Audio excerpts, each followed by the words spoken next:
Muntik nang magtala ng quadruple-double si Anthony Davis at nagtala pa rin ng history si AD mga idol. Third player sa kasaysayan ng liga na nakapagtala ng ganitong stats. Grabe si AD sa game na to. Game number 81 for the Dallas Mavericks and the Toronto Raptors. Though na-secure na ng Dallas Mavericks ang kanilang play-in spot at rank number 10, they still have a chance na umakyat pa mga idol sa rank number 9 for a home court advantage sa play-in tournament. Klay Thompson, 3-pointer mula sa assist ni Anthony Davis. Great team effort for the Dallas Mavericks sa pagsisimula ng first quarter. Laglag na nga pala sa play-in tournament itong Toronto Raptors. They sit at rank 11 sa Eastern Conference naman. Slam dunk ang first field goal naman ni Anthony Davis. Pero ang pinakamainat sa game na to ay itong si Ochai Agbaji, ang former Jazzman na nakapagtala lang naman ng 12 points. Apat na magkakasunod na tres ang naitala ni Ochai. Nang bully naman ng bantay si PJ Washington, Anthony Davis bumabalik na ang pagiging aggressive. Dahil since ma-injury nga noong February, hindi pa natin nakikita ang 100%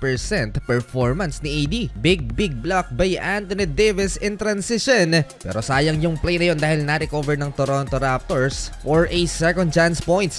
That's a great defense. Nagbabalik na nga pala si Dante Exum. Itong si Kyrie Irving na lang talaga ang kulang sa lineup ng Dallas Mavericks. Papatapos ang first quarter mga idol. Max Christie with the back-to-back triples and Daniel Gafford to beat the buzzer. Floater, 35-25, 10-point lead Dallas. Second quarter dahil na nga sa mas maliit na line-up ng Toronto Raptors kung ikukumpara sa frontcourt ng Dallas Mavericks, dito na lumobo ang kalamangan ng home team. Better ball movement and hot shooting Dallas Mavericks, umabot na ng 20 plus points ang inahabol ng Toronto Raptors dito sa second frame. Still a great ball movement, kulang pa ng point guard ng Dallas Mavericks dahil hindi naglaro sa ngayon si Spencer Dinwiddie. Si PJ Washington ang leading scorer ng Dallas Mavericks sa first half with 14 points, followed by Anthony Davis and Max Christie na may parehong 12 points naman.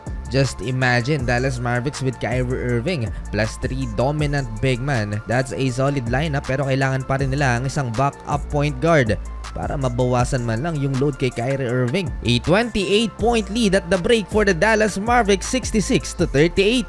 Mukhang ready na sa play-in tournament ang Dallas Mavericks, pero ang kanilang huling makakalaban ay ang Memphis Grizzlies na kailangan ding maipanalo ang kanilang final 2 games. 6 block shots sa first half si Anthony Davis mga idol.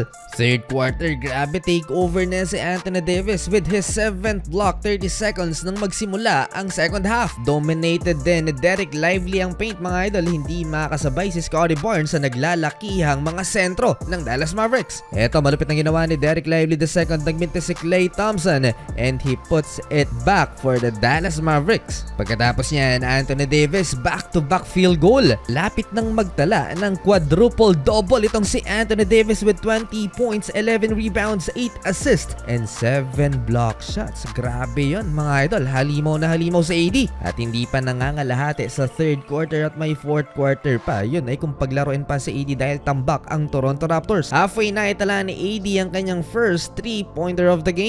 Mukhang gusto talagang makuha ni AD ang kanyang first quadruple-double mga idol. Assist kay Daniel Gafford. 1 assist away na lang din si AD for his first triple-double of the season. Malapit nang umabot ng 40 ang lamang ng Dallas Mavericks and last 2 minutes pinagpahinga na rin si Anthony Davis. Nag-iwan ng baka sa court si AD as one of the best two-way player in today's NBA at walang duda doon syempre. Big lead for the Mavs at the end of third quarter, 96-67. Fourth quarter, pinasok pa rin ni Jason Kidd si Anthony Davis mga idol. Mukhang gusto niyang burahin ang record ni David Robinson bilang last NBA player na nakapagtala ng quadruple-double 1994. And with that assist, naitala naman ni AD ang kanyang 4th career triple-double.